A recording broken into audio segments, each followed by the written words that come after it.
இயேசு கிறிஸ்துவில் பிரியமான சகோதர சகோதரிகளே, மாபெரும் யூபிலி ஆண்டாம் கிபி 2000 ஆண்டு அப்போது திரு அவையை வழிநடத்தி கொண்டிருந்த புனித திருத்தந்தை 2ஆம் ஜான் பால் அவர்கள் அழகான ஒரு திருமடலை எழுதுகிறார்கள்.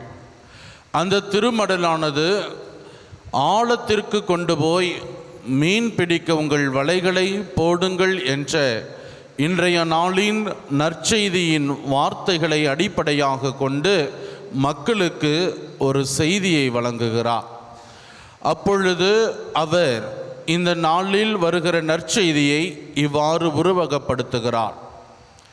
இதிலே வருகிற கடலை நம் ஒவ்வொருவருடைய வாழ்க்கையாகவும், அந்த கடலில் இருக்கக்கூடிய மீன்கள் என்பது நாம் தேடுகிற மகிழ்ச்சியாகவும், அந்த மீன்களை பிடிக்க உதவுகிற வலைகள் என்பது அந்த மகிழ்ச்சியை பெற்றுக்கொள்ள நாம் ஏறெடுக்கிற முயற்சிகளாக அவர் குறிப்பிடுகிறார்.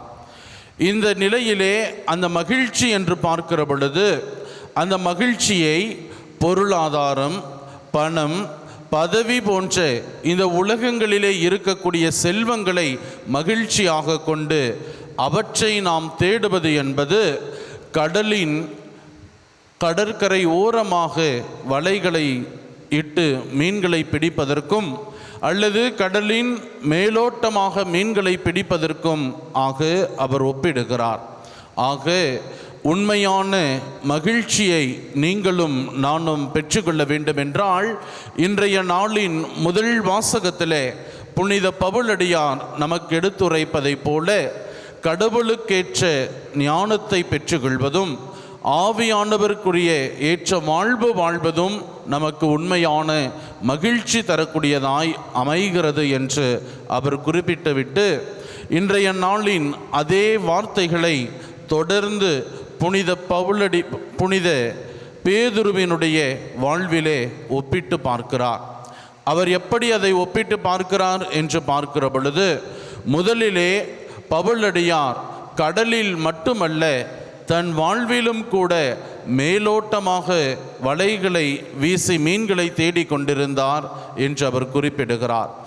அந்த மேலோட்டமாக மீன்களை பிடிப்பதற்கு அவர் கொடுக்கக்கூடிய காரணங்களை பார்க்கிற பொழுது, இறைவனின் திருவுளத்தை அறிந்து கொள்ளாது இயேசுவை தன் விருப்பத்திற்கு பேதுரு மாற்ற முயற்சித்ததும், மேலுமாய் தன்னை காப்பாற்றிக் கொள்ள இயேசுவை மறுதளித்ததும், இயேசுவினுடைய இறப்பிற்கு பின்பாடு தன்னுடைய பழைய வாழ்விற்கு பேதுரு திரும்பி சென்றதெல்லாம் அவர் அந்த கடலிலே வலைகளை மேலோட்டமாக இட்டதற்கு கூடிய காரணங்களாக பார்க்கிறார்.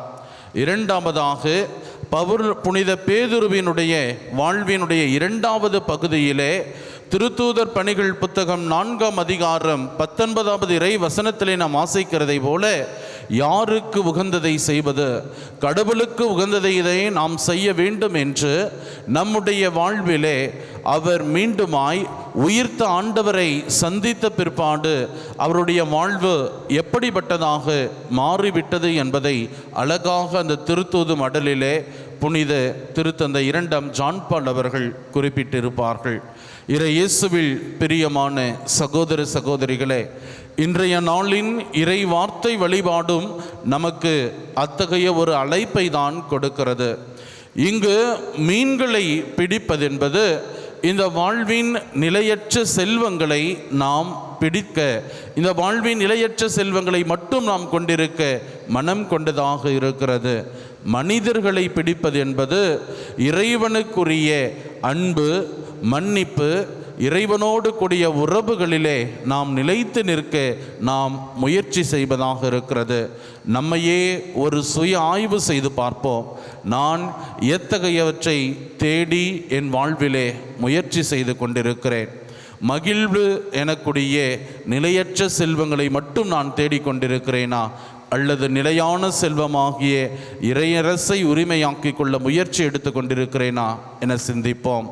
பொருளாதார கடலில் மட்டும் முயற்சிகளை செலுத்துபவர்களாக அல்லாமல் நம்முடைய ஆன்மீக கடலிலும் நிறைவான செல்வமாகிய விண்ணரசையும் இறைவனையும் உரிமையாக்கிக் கொள்ள தொடர்ந்து முயற்சி செய்வோம். ஆமேன்.